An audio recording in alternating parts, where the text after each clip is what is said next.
By the way, this video is a segment from my bigger video, the 47 best things to do in Ghana. Make sure you check that one out too. I'll put a link at the end.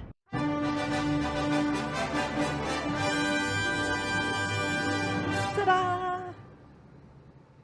Okay, we are going to Kumasi, and that's why the wardrobe changed, because I bought this fabric in Kumasi at Kajetia Market, which we'll get to in a minute. But Kumasi is Ghana's second largest city, and it is the center of Ashanti culture. And it feels entirely different from Accra, which we'll talk about in just a little bit, of course.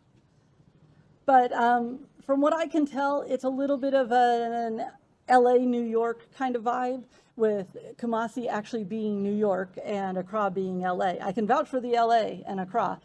I haven't been to New York, so I don't know how much Kumasi is like New York, but that's what I'm told. By the way, on this video, I'm playing around with the title screens a little bit. I would love to know, which is your favorite? Let me know in the comments. So for Kumasi, let's start with the city tour. This list is all the things you would want to do if you were going on a very thorough city tour in Kumasi. And while you can hire a tour company and have them take you around to all these places, you can also just take a bolt. All the places on this list are places you could go, take a bolt, stay as long as you want, order the next bolt, and take the next one and the next one. And I'm going to be honest with you, if you get stuck in traffic, well, you can either get stuck in traffic in the tour company's car or in a bolt. It doesn't matter. You're still stuck. Kumasi has a smaller center where all the traffic happens. If you get stuck in it, you can really be stuck in it, but it is a smaller radius than Accra. Accra is all traffic.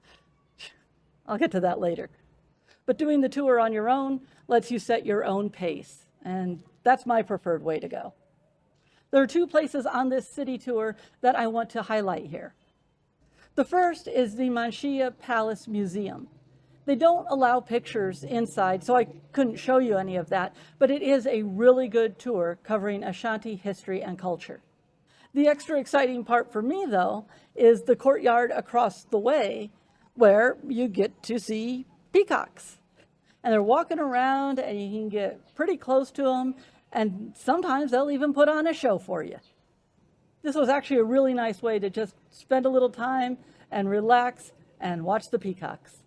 The other place I want to highlight is Kajetia Market and the Central Market. I've already told you I love a good market. Kajetia used to be the kind of old style market you'd think of for Africa, and it was with all the tin roofs, and it was just this sprawling market. It was once considered the largest in West Africa. And then they moved it into this like transportation hub warehouse. I think it looks like it was a place where they used to like store the buses or something like that. But they moved it here. And then I was informed, I thought they moved it permanently, but the original spot is supposed to be getting rebuilt. However, the project is delayed. So here it remains. And I will tell you, it is actually a whole lot easier to navigate in this transportation hub than the original market. Because when I was here like 20 years ago, it was really crowded and tight and intimidating. So this giant transportation hub has worked really well. And then you have the Central Market, which I think the divider is the Kajetia Market is inside and the Central Market is everything that spills out on the streets around it. And if you're more local and you know better than I do, let me know. But the Central Market on the outside is a different adventure entirely. It has just a different vibe. And if you like markets, you can just go from one to the other and spend the whole day marketing and having fun and finding cool stuff to buy, like fabrics, but all sorts of other stuff as well. They just have everything there. For these next activities, we are going to have to go outside of Kumasi. You're still going to want to have Kumasi as your base, but these are right and proper day trips. One thing the Kumasi area is known for is kente cloth, and that's this pattern right here. This is an actual kente, but this pattern you might have seen.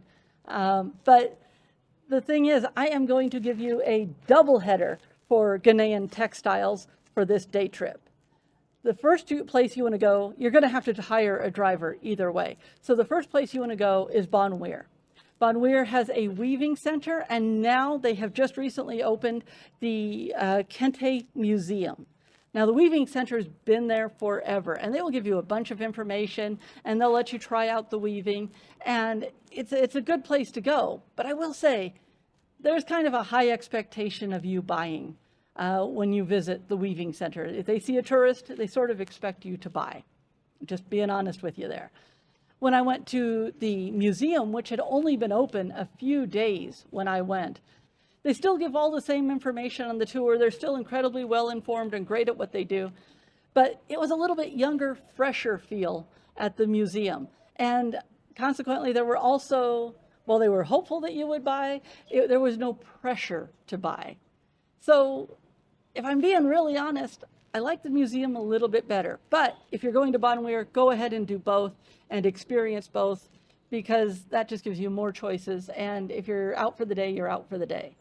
Oh, and by the way, at the Kente Museum, my guide Emmanuel was awesome. And I'm going to put his contact information, because not only do you want to ask for him if you go there, which I highly recommend, but even if you're not coming to Ghana anytime soon, you might be able to arrange to have him send you some kente. So I'll put his contact information in the description as well. Now, that's about an hour drive from Kumasi. Then about an hour drive from Bonwire is a town called Ntonso. And there you can go to a place where they do Adinkra fabric printing. Okay, and the guy will give you the full tour. He'll show you how everything works, and you'll get to see the whole process from beginning to end. And the Adinkra symbols all have very specific meanings. Okay, and they have the whole list of meanings, and they know what they all mean. And then, if you want to, you can print your own Adinkra cloth. My one clue will be place the stamps where you want. Sometimes they sort of guide you to place them a little far apart, and then you don't get too many stamps. Place them however you want and just do it your own way. But they'll let you choose by symbol, and then you can print anything you want. And it's a really cool experience. And then you get two sides of the textile story and not just kente cloth. If you're hiring a driver anyways, you might as well do both of these stops. I've got a little dove here that's come over to land on my railing and say hi. Hello. Hello. The doves here know that I'm friendly. I saved one of them once that accidentally got in my apartment. So I think they've got me tagged as friendly. So if you're interested in Ghanaian textiles at all, don't miss these two villages. And there's one more place you can get to from Kumasi, and that's Kintampo Falls. Now, I actually haven't been to Kintampo Falls, but that's because it's halfway between Kumasi and Tamale. And I plan to go, and I will be making a video about it. So don't worry, you will get a video on that. But honestly, some of the best waterfalls in Ghana are in the Volta region. So let's go there next.